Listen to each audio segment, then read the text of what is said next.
मराठा आंदोलनाच्या दरम्यान भाजप नेते देवेंद्र फडणवीस छत्तीसगडमध्ये पक्षाच्या प्रचार कार्यासाठी गेले होते। तेव्हा पक्षप्रमुख उद्धव ठाकरे यांनी त्यांच्यावर कडाडून टीका केली होती। आता तेच उद्धव ठाकरे सहपरिवार देहरादूनमध्ये सुट्टीसाठी रवाना झालेले आहेत।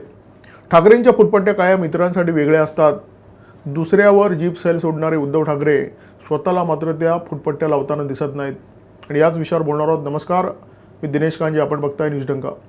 पक्षप्रमुख उद्धव ठाकरे, त्यांचे चिरंजीव आदित्य ठाकरे आणि प्रवक्ते संजय राऊत हे तिघेही बोलभान नेते आहेत। घरी बसून बडबड करण्याच्या पलीकडे यांचं काही कर्तृत्व नाही आहे।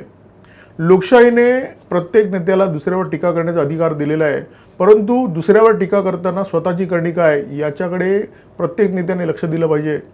कारण नेत्याचं लक्ष असेल नसेल, जनतेचं मात्र तुमच्या प्रत्येक कृतीवर अत्यंत बारकाईने लक्ष असतं।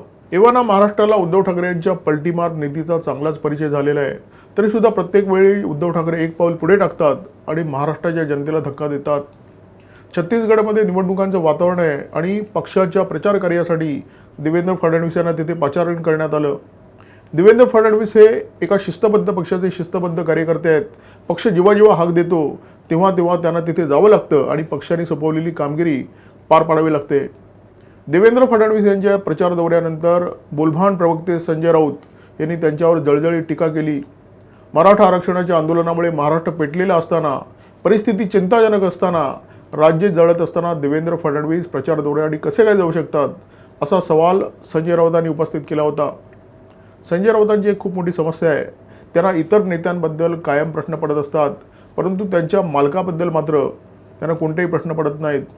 उद्धव ठाकरे असो वा संजय राऊत, स्वतःच्या कमरेला लंगोटी नाही आहे, परंतु दुसऱ्याच्या उघडेपणावर हे कायम टीका करताना दिसत असतात। संजय राऊत आणि उद्धव ठाकरे यांची परिस्थिती त्या तडफदार वक्त्यासारखी आहेत, जे दारूबंदीच्या कार्यक्रमामध्ये व्यसनमुक्तीबद्दल भरभरून बोलतात।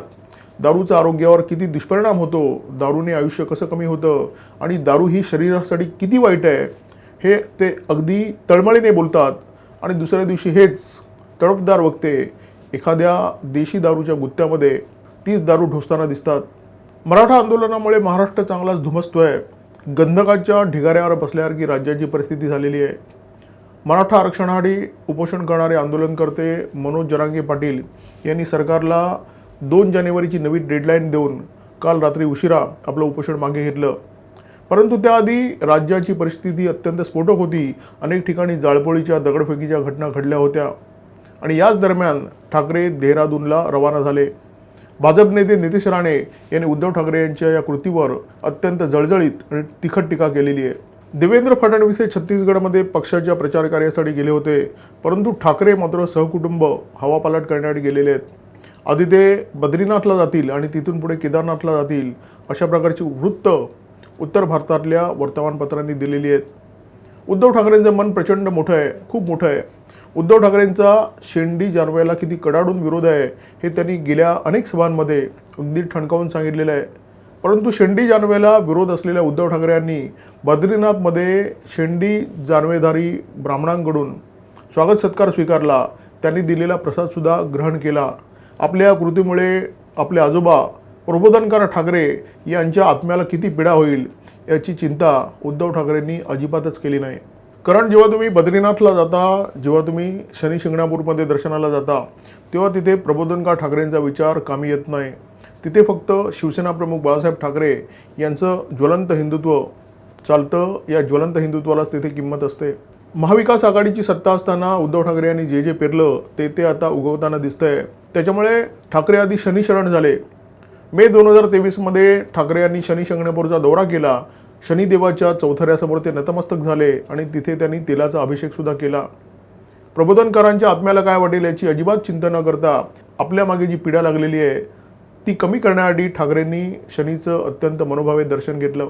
ओढून ताणून आणलेल्या नास्तिक बाण्याच्या संकटाच्या काळामध्ये कशा ठिकऱ्या होतात याचा अनुभव उद्धव ठाकरे सध्या घेत आहेत। शनी शिंगणापूरमध्ये जाऊन शनीची आराधना केली तरी सुद्धा शनीची साडेसाती सुटताना दिसत नाही आहे। उद्धव ठाकरे यांचे चिरंजीव आदित्य ठाकरे यांच्या मागे सुद्धा आता कायद्याची भुणभुण लागलेली आहे। कठीण समय येता राहुल वगैरे कामाला येत नाहीत, फक्त ईश्वर कामाला येतो। कारण ईश्वर हेच सत्य आहे, राहुल वगैरे हे सगळे भ्रम असतात। मराठा आरक्षणाच्या मुद्द्यावर उद्धव ठाकरे यांच्या भावना अत्यंत तीव्र आहेत। महाराष्ट्राच्या 48 खासदारांनी आरक्षणाच्या मुद्द्यावर राजीनामा द्यावा असं त्यांनी आवाहन केलं होतं. उद्धव ठाकरे वारंवार सांगत असतात की माझ्याकडे तुम्हाला देण्यासारखं काही नाही आहे, परंतु हे काही खरं नाही आहे, हे काही सत्य नाही आहे. उद्धव ठाकरे यांच्याकडे देण्यासारखे अनंत रिकामटेकडे सल्ले आहेत आणि ते देण्याचं काम उद्धव ठाकरे वारंवार करत असतात. आपण राजीनाम्याचं आवाहन केलं असलं तरी खासदार त्याला प्रतिसाद देणार नाहीत हे उद्धव ठाकरेंना चांगल्या प्रकारे ठाऊक होतं. मुख्यमंत्रीपदाचा राजीनामा दिल्यानंतर उद्धव ठाकरे यांनी विधान परिषदेच्या सदस्यत्वाचा सुद्धा राजीनामा देण्याची घोषणा केली होती, परंतु प्रत्यक्षात त्यांनी केलेली घोषणा त्यांनी स्वतःच गांभीर्याने घेतली नाही. उद्धव ठाकरे जर स्वतः केलेल्या घोषणेकडे गांभीर्याने पाहत नाहीत तर त्यांनी केलेल्या आव्हानाकडे इतर खासदार आणि त्यांच्या पक्षाचे खासदार गांभीर्याने का पाहतील हा महत्त्वाचा प्रश्न आहे. आता फडणवीसांवर कडाडून टीका करणारे शिवबाडाचे फाजील प्रवक्ते संजय राऊत या मुद्द्यावर काय बोलणार. अर्थात उद्धव ठाकरे हे त्यांचे मालक असल्यामुळे मालकांची तळी उचलणं हे संजय राऊतांना भाग आहे. उद्धव ठाकरे यांचा बद्रीनाथ दौरा हा महाराष्ट्राच्या भल्यासाठी कसा आहे असं पटवून देण्याचं काम आता संजय राऊतांना करावं लागेल. उद्धव ठाकरेंची क्षमता काय हे मविया सरकारच्या काळामध्ये महाराष्ट्राच्या तमाम जनतेने पाहिलेलं आहे. उद्धव ठाकरे यांनी वारंवार सांगितलेलं आहे की आपण घरी बसून महाराष्ट्र चालवून दाखवला. संजय राऊत आता त्याच धर्तीवर सांगतील उद्धव ठाकरे यांनी महाराष्ट्राच्या बाहेर जाऊन पेटलेला महाराष्ट्र शांत करून दाखवला. महाराष्ट्र जळत असला काय किंवा पेटत असला काय उद्धव ठाकरेंना त्याची झळ बसण्याचं काहीच कारण नाही आहे, कारण उद्धव ठाकरे कायमच मातोश्रीमध्ये कुलूपबंद असतात. एखादी पत्रकार परिषद असली, सभा असली तरच ते बाहेर पडतात. आणि तिसरं कारण म्हणजे भटकंतीचं. उद्धव ठाकरेंना भटकण्याचा मूड आला तर मग महाराष्ट्र पेटला आहे की महाराष्ट्र बुडतोय याचा त्यांना काडी मात्र फरक पडत नाही. आपल्याला आठवत असेल की 26 जुलैला मुंबई बुडत होती आणि मातोश्रीपर्यंत पाणी पोचलं होतं. उद्धव ठाकरे यांनी मातोश्री सोडली आणि त्यांनी त्यांचा मुक्काम तत्काळ एका पंचतारांकित हॉटेलमध्ये हलवला. माझे कुटुंब माझी जबाबदारी हे उद्धव ठाकरेंचं धोरण सत्तेवर आल्यानंतर निर्माण झालेलं नाही आहे, हे त्यांचं पूर्वापार धोरण आहे. जेव्हा 26 जुलैच्या पुरामध्ये मुंबई तुंबली होती तेव्हा उद्धव ठाकरे यांनी माझं कुटुंब माझी जबाबदारी हे तत्त्व पुरेपूर पाळलं. उद्धव ठाकरेंचं कुटुंब म्हणजे ते स्वतः, त्यांच्या सौभाग्यवती आणि त्यांचे 2 चिरंजीव. या कुटुंबासह उद्धव ठाकरे मातोश्री सोडून एका पंचतारांकित हॉटेलमध्ये स्थानांतरित झाले आणि तेव्हा शिवसेना प्रमुख बाळासाहेब ठाकरे त्यांच्यासोबत नव्हते. बुडालेल्या मातोश्रीच्या परिसरामध्ये मातोश्रीमध्ये मुक्काम ठोकूनच बाळासाहेब ठाकरे होते. मविया सरकारच्या काळामध्ये मुख्यमंत्री पदावर असताना उद्धव ठाकरे यांच्या मानेवर शस्त्रक्रिया झाली होती आणि त्यानंतर ते घरी संपूर्ण विश्रांती घेत होते.